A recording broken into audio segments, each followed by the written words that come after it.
어서 오세요. 괴담 들려주는 낚시꾼 괴담로 괴담집사입니다. 단편님들, 어떤 위험한 상황에서 서로가 서로에게 도움이 되고 지켜주는 이야기 많이 들어보셨죠? 아니면 실제로 경험한 분도 계실 것 같은데요. 그런데 영적으로 악한 존재한테서도 서로가 서로를 지켜줄 수 있을까요? 그게 가능하다면 발동 조건은 뭘까요?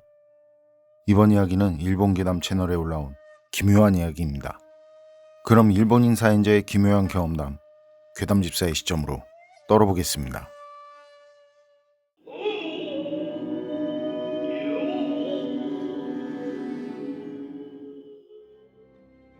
제가 소름 돋는 오싹한 이야기 하나 해드릴게요. 중학생 시절 추석날이었어요. 형이랑 같이 할머니 댁에 갔을 때 그때 이상한 경험을 했었는데요. 할머니 댁은 바다 가까이 있었는데 거기가 나름 관광지로 유명한 장소라 명절이든 연휴든 휴일엔 주차할 곳이 마땅치 않았거든요.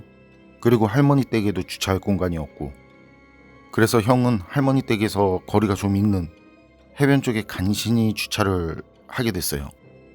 할머니 댁하고 가까운 곳에 억지로라도 주차를 하면 할 수도 있었겠는데, 그럼 다른 차량이나 사람들이 통행하는 데 방해가 될 것 같다면서요. 그런 거 다 생각하면 그때 그 해변가 외엔 마땅한 곳이 없었던 거죠. 할머니 댁이 관광지라서 그런지 명절엔 볼거리가 많았어요. 할머니 댁에 가는 길에도 벌써 행사가 한창이더라고요. 우린 서둘러서 할머니랑 어른들께 인사드리고 식사 빨리 마치고 행사를 보러 갔죠. 그렇게 서둘러서 나왔어도 어두운 밤이라 좀 늦은 감은 있었지만요. 이것저것 먹거리에 붐비는 사람들 즐거웠어요. 형이랑 전 어릴 때 할머니 댁에서 자라서 말이죠. 할머니 댁 근처 분들을 꽤 알고 있었는데요. 그래서 해마다 행사를 하는 곳에선 그렇게 아는 친구들이나 어른들을 자주 뵙곤 했었어요. 그런데 그날은 다른 때보다 친구들도 더 많이 나와 있고 웬일인지 어른들도 같이 계시더라고요.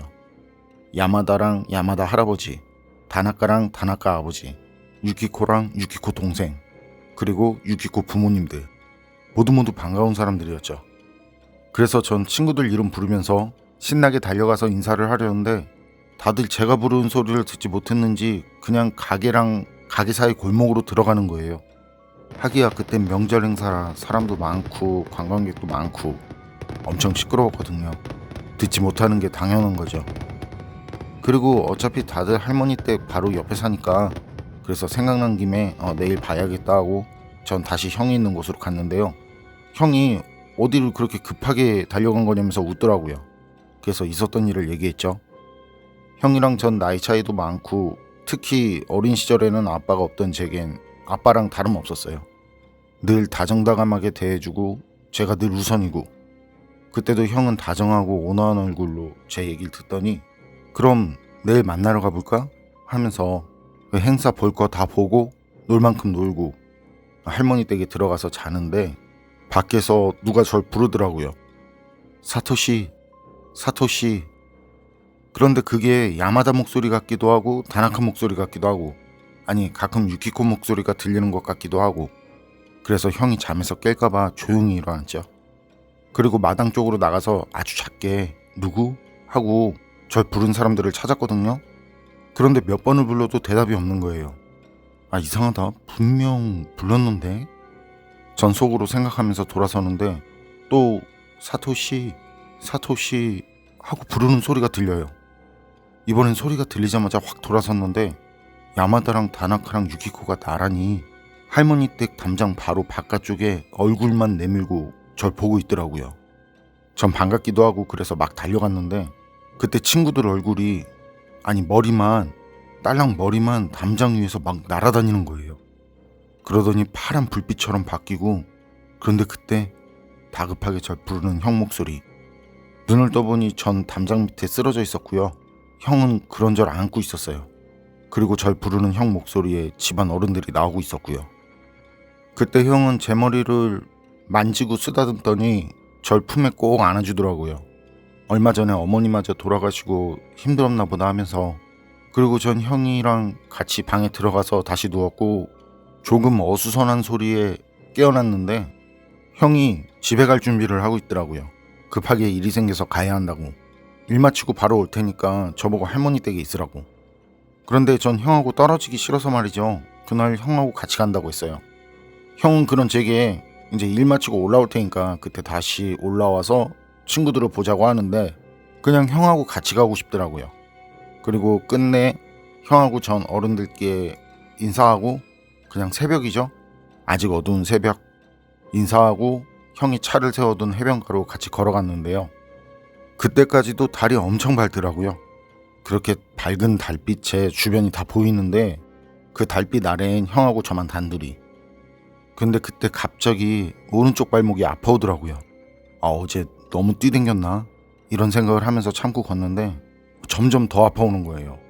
꼭 누가 발목을 꽉 잡고 있는 것처럼요.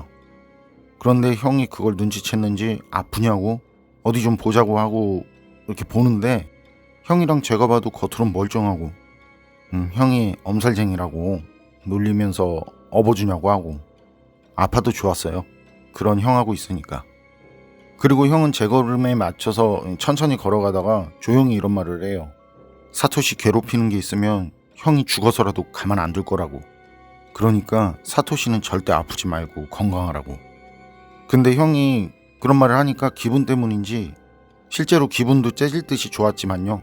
힘도 나고 좀 전까지 아팠던 다리가 누가 당기는 것처럼 무게감이 실렸던 다리가 멀쩡해지더라고요.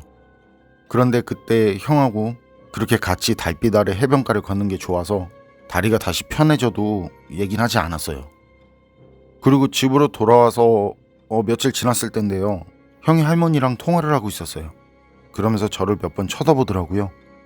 그리고 전화를 끊고 와서는 제게 하는 말이 야마다랑 다나카, 유키코는 죽었다고.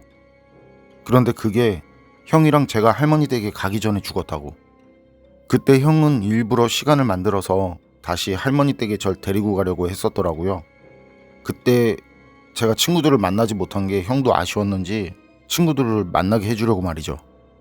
그런데 할머니 말이 다들 학교에서 학부모도 참석하는 여행이 있었는데 그때 차량 사고가 나면서 같은 학교를 다닌 야마다, 다나카, 유키코랑 유키코 동생 그리고 그 집 어른들이 모두 안타깝게 됐다는 말이었더라고요. 그런데 전 그 사람들을 봤다고 하니까 행사 때 형한테 말을 하고 했었으니까 저도 분명히 그때 보고 집에 찾아온 것도 봤었으니까요. 그런데 실은 그 머리만 올라가던 거, 아이들 머리가 담장 위로 올라가던 거, 그게 그때 생각난 거였어요. 형이 다들 죽었다고 말을 해줬을 때 제가 왜 쓰러졌는지도 기억이 나지 않고 아이들 얼굴 본 뒤로는 그때까지 아예 기억이 없었는데 형이 모두 사고로 죽었다고 하니까 순간 그 기억이 확 떠오르더라고요. 그래서 전 그때 떠오른 기억들을 형한테 얘기했고 형은 걱정이 되는 듯 저를 데리고 부모님 불단 앞에서 향을 피웠었죠.